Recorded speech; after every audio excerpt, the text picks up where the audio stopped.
ఇకపై మీకు ఇష్టమైన ఫేవరెట్ సీరియల్స్ యొక్క ఫుల్ ఎపిసోడ్స్ యూట్యూబ్లో అందుబాటులో ఉండవు. కేవలం సన్నెక్స్లో మాత్రమే ఫ్రీగా చూడొచ్చు. చదువు వదిలేసి పూర్తిగా సుందరంతోనే ఉండిపోమని తనకి సంతోషాన్ని పంచమని చెప్పాలా?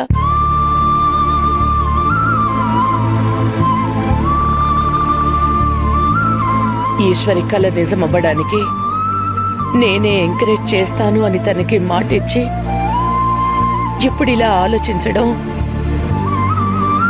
కరెక్ట్ కాదు. మరేం చేయాలి?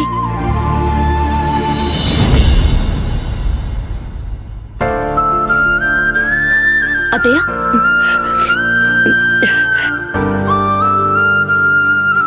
అత్తయ్య టాబ్లెట్ వేసుకోండి.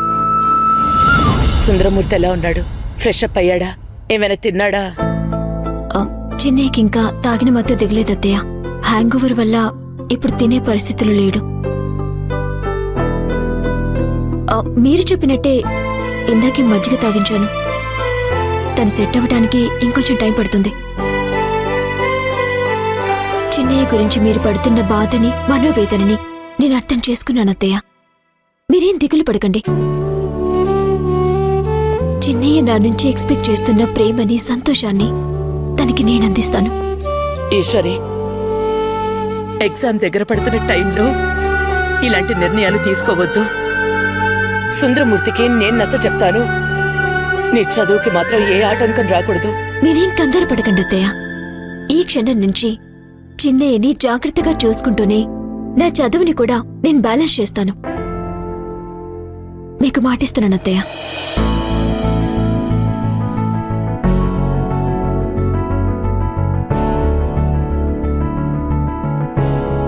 నా గుండె బరువు తగ్గించాలని నువ్వు తీసుకున్న నిర్ణయానికి నిన్నెంత పొగిడినా తక్కువే. ఇంట్లో అందరూ బాగుండేలా చూడటం కోడలిగా నా బాధ్యత అత్తయ్య. ఆ బాధ్యత పూర్తి చేయటానికి నేను ఎంత కష్టమైనా భరిస్తాను.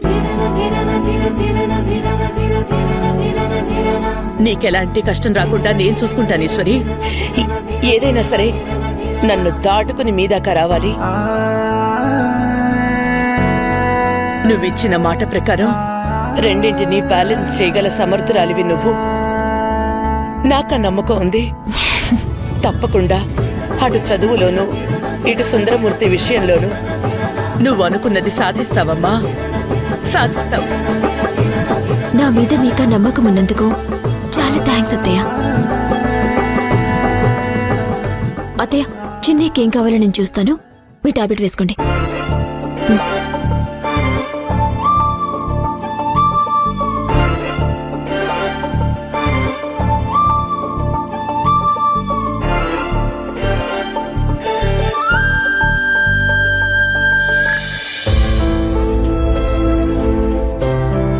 సంతోష్ సార్, ఎంతసేపు అయింది వచ్చి? జస్ట్ 5 minutes అయింది. నువ్వేంటి ఇంకా ఇలాగే ఉన్నావు? ఇప్పుడు స్టడీ అవర్స్ అని తెలుసు కదా, త్వరగా వెళ్ళి బుక్స్ తెచ్చుకో, క్లాస్ స్టార్ట్ చేద్దాం. అది సంతోష్ సార్, ఇవాళ ప్రిపరేషన్ కుదరదు సార్. నాకు కొంచెం వేరే ఇంపార్టెంట్ వర్క్ ఉంది. వాట్? ఏంటి సరదాగా ఉందా? ప్రిపరేషన్కి మించి వేరే ఇంపార్టెంట్ పనే ఉంది. కరెక్టే సార్, కానీ తప్పట్లేదు. ప్రిపరేషన్ రేపటి నుంచి స్టార్ట్ చేద్దాం సార్, ప్లీజ్ సార్. ఇదేమీ హై స్కూల్ ఎగ్జామ్ కాదు, ఒకరోజు ముందు బుక్ తీసి చదివి పాస్ అవ్వడానికి.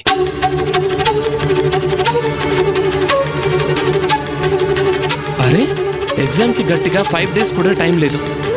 ఇప్పటికి కూడా సీరియస్గా ప్రిపరేషన్ స్టార్ట్ చేయకపోతే ఎలా చెప్పు? ఇలా అయితే ఎగ్జామ్లో క్వాలిఫై అవ్వడం చాలా కష్టం ఈశ్వరి. సార్ ప్లీజ్ సార్, ఇది నా పర్సనల్ మ్యాటర్, దయచేసి అర్థం చేసుకోండి. రేపటి నుంచి 1 minute కూడా టైం వేస్ట్ చేయను.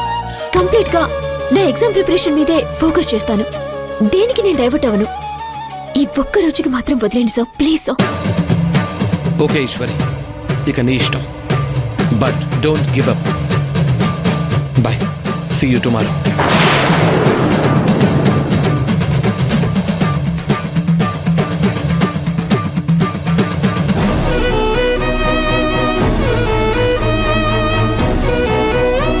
చిన్నయ్య,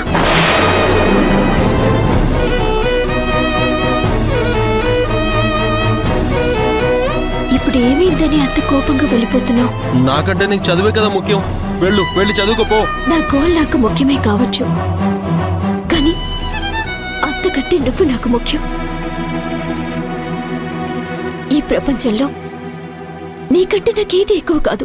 అబద్ధం. నువ్వు నన్ను మోసం చేసావు. అలా అనుకు చిన్నయ్య.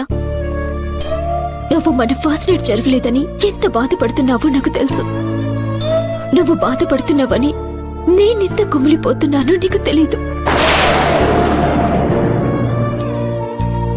అటు నా స్టడీస్ పైన దృష్టి పెట్టలేక, ఇటు నిన్ను సంతోషంగా చూసుకోలేక ఎంత నలిగిపోతున్నానో నీకు తెలీదు చిన్నయ్య. నువ్వు ఎవరు చెప్పిన మాటలు విని నన్ను తప్పుగా అర్థం చేసుకున్నావు. అది చాలదన్నట్టు నా మీద కోపంతో మందు తాగి వచ్చావు.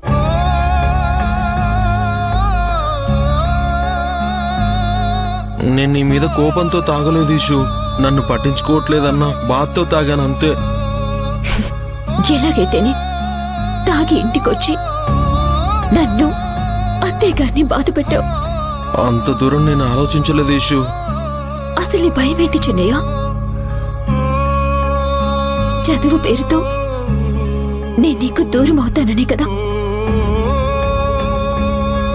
చిన్నయ్య, నేను బతుకున్నంత వరకు అలా ఎన్నటికీ జరగదు చిన్నయ్య. ఎలాంటి పరిస్థితుల్లో కూడా ఈ ఈశ్వరి చిన్నయ్యకే సొంతం.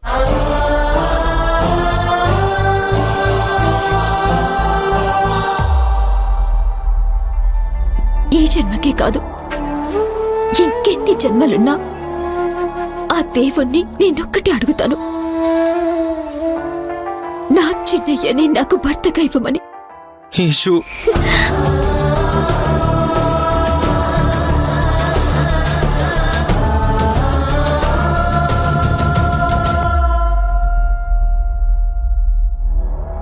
నువ్వు నీ ప్రేమ ఎక్కడ నాకు దూరం అవుతాయోనని భయపడ్డాను ఈషు. Sorry Eshu, sorry. అమ్మ దూరమైనా నువ్వు దూరమైనా నేను అస్సలు తట్టుకోలేను. బాధపడకు చిన్నయ్య, నేనెక్కడికి వెళ్ళను.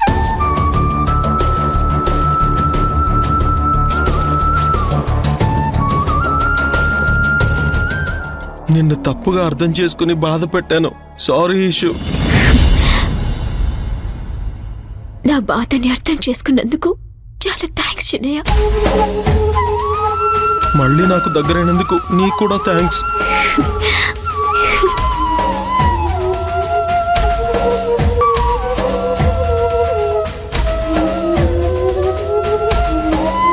ఈశ్వరి, మందు తాగేదాకా వెళ్లిన వాణ్ణి బుద్ధిమంతుళ్లా మార్చేశావు. నువ్విచ్చిన మాట ప్రకారం సుందరాన్ని సంతోషంగా చూసుకుంటున్నావు. అది చాలు ఈశ్వరి. మీరిలాగే ఒకరినొకరు అర్థం చేసుకుంటూ 100 ఏళ్లు హాయిగా ఉండాలి.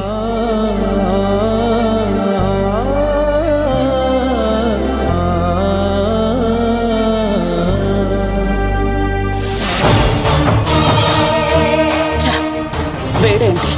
అది 2-3 డైలాగులు చెప్పగానే కొవ్వొత్తిలా అలా కరిగిపోయాడు. ఇది ఇలాగే కంటిన్యూ అయితే సుందరం కంప్లీట్ గా చేంజ్ అయిపోతాడు. ఇదే జరిగితే ఎన్ని రోజులుగా మేము పడ్డ శ్రమంతా బూడిదలో పోసిన పన్నీర్ అవుతుంది. అలా జరగటానికి వీల్లేదు.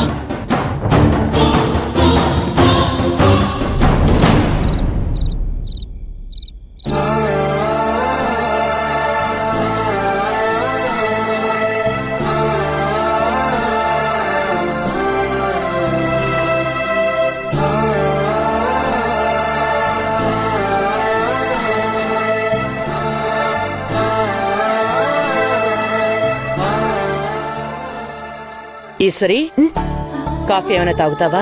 అయ్యో వద్దత్తయ్య, మీరు వెళ్ళి పడుకోండి. అవును, సుందరమూర్తి పడుకున్నాడా? ఇందాకే నాకు గుడ్ నైట్ చెప్పి వెళ్ళి పడుకున్నాడు. సరే, ఏదైనా అవసరమైతే పిలు. సరే అత్తయ్య.